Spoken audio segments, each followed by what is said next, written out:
எங்கெங்கோ தேடி தேடி தேடி அலைந்து தேவை நீ தேவா, என்றென்றும் பாடி பாடி உன்னை அழைத்தே பாதை நீ நாதா. எங்கெங்கோ தேடி தேடி தேடி அலைந்து தேவை நீ தேவா, என்றென்றும் பாடி பாடி உன்னை அழைத்தேன் பாதை நீ நாதா.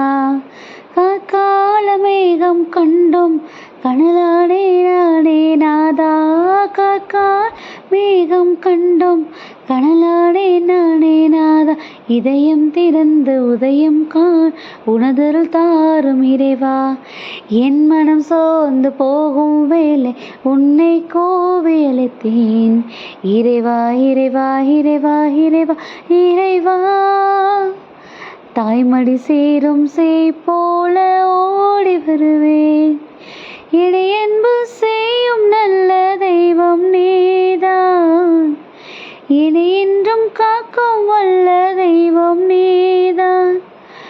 நான் வாழும் நாளில் கவிதை வடிவம் நீதான், நான் வணங்கும் பொருளில் வடிவம் நீதான், நான் தேடும் இடங்களில் தெய்வ தரிசனம் நீதான். ஹாய் குட்டீஸ், எல்லோரும் எப்படி இருக்கிறீங்க? நல்லா இருக்கீங்களா? ஹாப்பியாக இருக்கீங்களா குட்டீஸ்? நம்ம தேடி தேடி தேடி நம்ம ஓடி நம்ம கடைசியில் நம்ம ஏசப்பாவை கண்டுபிடிச்சிட்டோமா, அவருடைய உடனிருப்பை நம்ம உணர்ந்துட்டோமா அப்படின்னா அது நம்ம எல்லாருக்கும் நம்மளோட இருதயத்துக்கும் தெரிஞ்ச ஒரு ஆன்சராக இருக்கும் குட்டீஸ். இப்போது நீங்கள் தேடி கண்டுபிடிச்சிங்கன்னா நீங்கள் என்கிட்ட கேட்டிங்கன்னா எனக்கு தெரியாது. இப்போ நான் தேடி கண்டுபிடிச்சேனான்னு நான் உங்ககிட்ட இருந்து அந்த ஆன்சரை எதிர்பார்த்தேன்னா கண்டிப்பாக உங்களுக்கு தெரிய போகிறது கிடையாது. நம்மளுடைய ஏசப்பாவை தேடி கண்டுபிடிச்சிட்டோமா அப்படிங்கிறது நம்மளுடைய இருதயத்துக்கும் அவருக்கும் தெரியப்பட்ட ஒரு உண்மை. அப்படி தானே குட்டீஸ்? ஸோ இன்றைக்கி இந்த பாடலில் பாருங்களேன், நான் எங்கேயோ தேடி தேடி நான் உங்களை அலைஞ்சிருக்கிறேன் ஏசப்பா, ஆனால் நான் உங்களை கடைசியில் நான் கண்டுபிடிச்சிட்டேன். ஏன்னா நான் சோர்ந்து போகும்போது எனக்காக ஓடி வந்து நிற்கிற ஒரு இதயம், முதல் இதயம் நீங்கள் தான். எனக்காக ஆறுதல் கொடுத்து என்னை அரவணைக்கிற அந்த கரங்கள் உங்களோடது தான் முதலாவதாக இருக்குது. நான் எந்த இடத்துல குழப்பமாக இருக்கிறேனோ எனக்கு அந்த இடத்துல இருந்து ஒரு ரிலீஃப் கொடுக்கறதுக்கு, எனக்காக வந்து நிற்கிறதுக்கு உங்களுடைய கால்கள் தான் ரெடியாக இருக்குது. எனக்கு முடியலை, எனக்கு உடம்புல ஏதோ பிரச்சனையாக இருக்குது, எனக்கு ஒரு மாதிரி இருக்குதுன்னு நான் சோர்ந்து போகும்போது உம்முடைய ரத்தம் தான் எனக்கு என்ன பண்ணுது, அதுலேருந்து ரிலீஃப் கொடுக்குது. இந்த மாதிரியாக நம்மளை முழுவதுமாக ஒரு சூழ்நிலையிலையும் நம்மளை பாதுகாத்து பலப்படுத்தி வழிநடத்தி வந்துட்டுருக்கிறது தான் நம்ம ஏசப்பாவுடைய அந்த உடனிருப்பு. ஸோ அவரை நம்ம தேடி தேடி தேடி ஓடணுங்கிறது கிடையாது, நம்மளுக்குள்ளே தான் அவர் இருக்கிறாரு. அவர் உறவாடிட்டு இருக்கிற தேவன் கிடையாது, நம்மளோட உயிருக்கு உயிராக இருந்து நம்மளை பலப்படுத்துகிற தேவனாக ஏசப்பா நம்மளோடத்துல இருக்கிறாங்க. ஸோ இந்த நாள்லையும் பார்த்தீங்கன்னா நாம் அவரை தேடி வேறு எங்கேயும் போகக்கூடாது. நம்மளுடைய ஒரு செயல்பாடுகள்லையும் நம்ம ஒவ்வொரு சிந்தனைகள்லையும் ஏசப்பா நம்ம கூட இருக்காங்க அப்படிங்கிறத புரிய வைக்கிறதுக்கு ரொம்ப ஒரு அருமையான ஒரு வசனம் கொடுத்துருக்குறாங்க.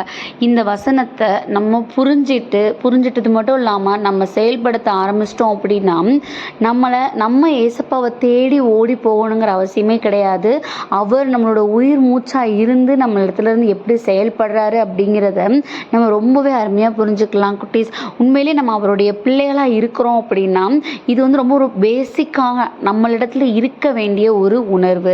அதுதான் என்ன அப்படின்னா மத்தேயு 25:35-36 பசியாய் இருந்தேன் எனக்கு போஜனம் கொடுத்தீர்கள், தாகமாய் இருந்தேன் என் தாகத்தை தீர்த்தீர்கள், அந்நியனாய் இருந்தேன் என்னை சேர்த்து கொண்டீர்கள், வஸ்திரமில்லாதிருந்தேன் எனக்கு வஸ்திரம் கொடுத்தீர்கள், வியாதியாய் இருந்தேன் என்னை விசாரிக்க வந்தீர்கள், காவலில் இருந்தேன் என்னை பார்க்க வந்தீர்கள் என்பார் அப்படிங்கிற வசனம் கொடுக்கப்பட்டிருக்குது. யார் இதை சொல்கிறாங்க? என்பார்ல முடிஞ்சிருக்குது. அப்போ யார் சொல்கிறாங்க? அந்த கொஷின் மார்க் நமக்கு இருக்கும் தானே குட்டீஸ். இதுக்கு ஒரு அருமையான ஒரு குட்டி கதை என்னிடத்துல இருக்குது.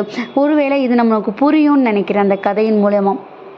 ஒரு நல்ல ஒரு ஒரு ஏசப்பாவுடைய செல்ல பிள்ளைகளாக இருக்கிற ஒரு குடும்பம். அந்த குடும்பத்தில் பார்த்தீங்க அப்படின்னா ஒரு அருமையாக ஒரு கிறிஸ்மஸ் செலிப்ரேஷன் பண்ணுறாங்க. அந்த கிறிஸ்மஸ் செலிப்ரேஷன் அப்போ அவங்களுக்கு ரொம்ப சந்தோஷம். ஏன்னா அன்னைக்கு ஏசப்பா அவங்க வீட்டுக்கு அந்த செலிப்ரேஷனுக்கு வர்றேன்னு சொல்லிட்டாங்களாம் அவங்க கிட்ட.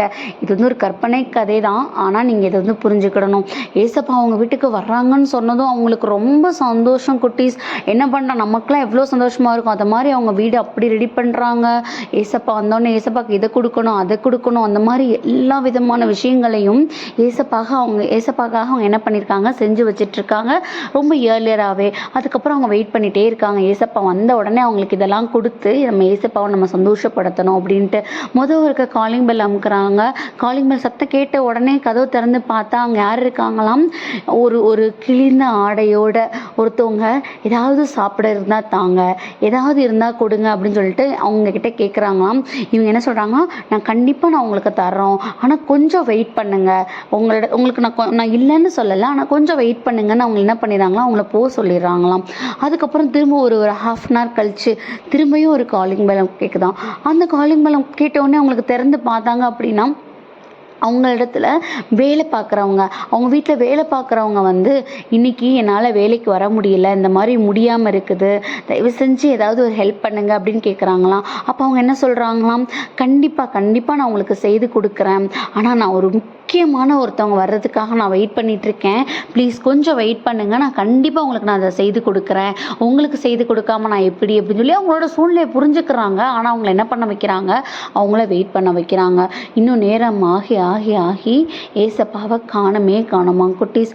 அப்புறம் கொஞ்சம் நேரத்துக்கு அப்புறமா என்ன பண்ணுறாங்க, ஏசப்பா கிட்ட அவங்க ப்ரேயர் பண்ணுறாங்க, நீங்கள் ஏன் வரலை, நான் உங்களுக்காக இந்த நாள் முழுவதுமாக நான் ப்ரிப்பேர் பண்ணி எப்படி நான் ரெடி பண்ணி எப்படி நான் உங்களுக்காக நான் தயாராகி இருந்தேன், ஆனால் நீங்கள் ஏன் வரலை அப்படின்னு சொல்லி ஏசப்பாட்ட கேட்டாங்களாம். அதுக்கு ஏசப்பா சொன்னாங்களாம், நான் எங்கே வராமல் இருந்தேன், நான் 2 முறை நான் உன்னை தேடி உன் வீட்டுக்கு வந்தேன், ஆனால் நீ தான் என்னை உன் வீட்டுக்குள்ளே விடலை, என்னைய வெயிட் பண்ண சொல்லி என்ன பண்ண, நீ வெயிட் பண்ண வச்சுட்ட அப்படின்னாங்களாம். இவங்களுக்கு ரொம்ப பெரிய ஷாக் ஆகிட்டு, ஏசப்பா நான் உங்களுக்காக வெயிட் பண்ணிட்டு இருக்கிறேன், நான் எப்படி உங்களை வெயிட் பண்ண வைப்பேன்னு சொன்னாங்களாம். அப்போதான் அவங்களுக்கு ஏன்னா பைபிள் உள்ள வசனங்களை தெரிஞ்ச கடவுளுடைய பிள்ளை தான் அவங்க.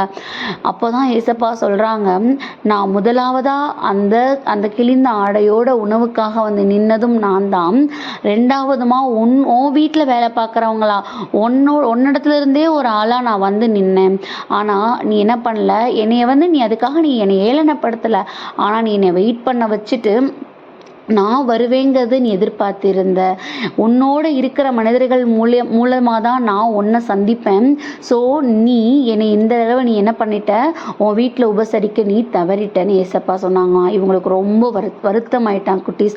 அதுக்காக தன்னிடத்துல ஹெல்ப் கேட்டவங்களுக்கு கடவுள் என்ன சொல்கிறாரு, உன்னிடத்துல இருக்கிற உன்னுடைய உறவுகள், உன் கூட இருக்கிற மனிதர்களை நீ பாரு, நீ அவங்களுக்கு செய்கிற ஒரு காரியமும் ஒரு விஷயமும் ஒரு பண உதவி பொருளுதவின்னு கூட இல்லை, அவங்களுக்கு கொடுக்குற நம்ம ஆறுதல் கூட நம்ம ஏசப்பாக்கு கொடுக்கறது, ஏசப்பா தான் உண்மையாகவே நம்மளிடத்துல எதிர்பார்க்குறாங்க. ஸோ அதை வெளிப்படுத்துகிற ஒரு வசனம் கூட தான் இப்போ நான் ஏசப்பா இருக்காங்க. ஸோ நம்மளோட இருதயத்தில் நம்ம தெளிவுபடுத்திக்க வேண்டிய விஷயம் ஒன்று தான், நம்ம இறைவனுக்கு உண்மையாக அவருக்கு பயந்த பிள்ளைகளாக நம்ம இருக்கிறோம் அப்படின்னா நம்ம இருதயத்தில் உண்மையிலேயே அவருக்கான அந்த பயம் என்ன, அவருக்கு நம்ம கொடுக்குற உரிமை என்ன அப்படிங்கிறத நம்ம புரிஞ்சுக்கணும்.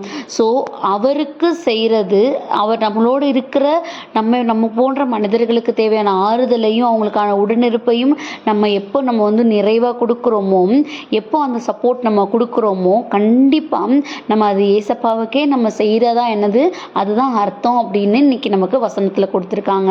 ஸோ இந்த உண்மையை நம்ம இருதயத்துக்கு சொல்லி கொடுப்போம். நம்ம எல்லாமே அவருடைய பிள்ளைகள் தான், நம்ம எல்லாமே அவருக்கு பொதுவாக தான் நம்ம நடந்துக்கிறோம். ஆனால் உண்மையிலேயே நம்மளிடத்துல பசியாக இருந்து கேட்குறவங்களுக்கா இருக்கட்டும், உதவின்னு இருக்கிறவங்களா இருக்கட்டும், நம்ம கண்ணு முன்னாடி கஷ்டத்துலையும் கண்ணீர்லையும் கவலையிலும் இருக்கிறவங்களா இருக்கட்டும், அவங்களுக்கான ஆறுதலை நம்ம தான் கொடுக்கணும். அதை தான் இந்த நாளில் ஏசப்பா உணர்த்துறாங்க.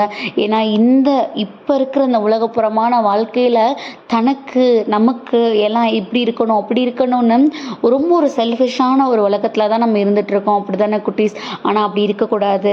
உங்கள் ஃப்ரெண்ட்ஸாக இருக்கட்டும், உங்களை சுற்றி யார் என்ன சோர்வில் இருந்தாலும் கூட அவங்களுக்கான ஆறுதல் கொடுக்கறதுக்கு நீங்கள் தான் ஆளாக போய் இருக்கணும். ஸோ அவருடைய வார்த்தைகளின் வழியாக அவங்க இடத்துல பேசலாம். அவரை எடுத்துக்காட்டி நீங்கள் என்ன பண்ணலாம், நீங்கள் அவங்களுக்கு உங்களோட ஆறுதலை கொடுக்கலாம். ஸோ எல்லா வழிகள்லையும் உங்களை பலப்படுத்த அவர் உங்களோட இருப்பார். அவரோட ஆசீர்வாதம் நமக்கு ஒரு நாளும் அந்த நேரத்தில் குறைவுபடுவ போகிறதில்ல. ஸோ அதுக்காக ஏசப்பாட்ட கொடுத்து ப்ரேயர் பண்ணுவோமா? அன்பான ஆண்டவர், இந்த நேரத்திற்காக நன்றியப்பா. தகப்பனே, நீர் எங்களை தேடி வருகிற நேரத்தில் நாங்கள் உமக்கு உரிய பிள்ளைகளாக நாங்கள் இருக்கணும் டாடி. அதற்காக எங்களுடைய செயல்களின் வழியாக நாங்கள் உம்மை பிரதிபலிக்கணும். உம்முடைய சித்தத்தின் படியாக எங்களை வழி நடத்துங்க. ஆமீன்.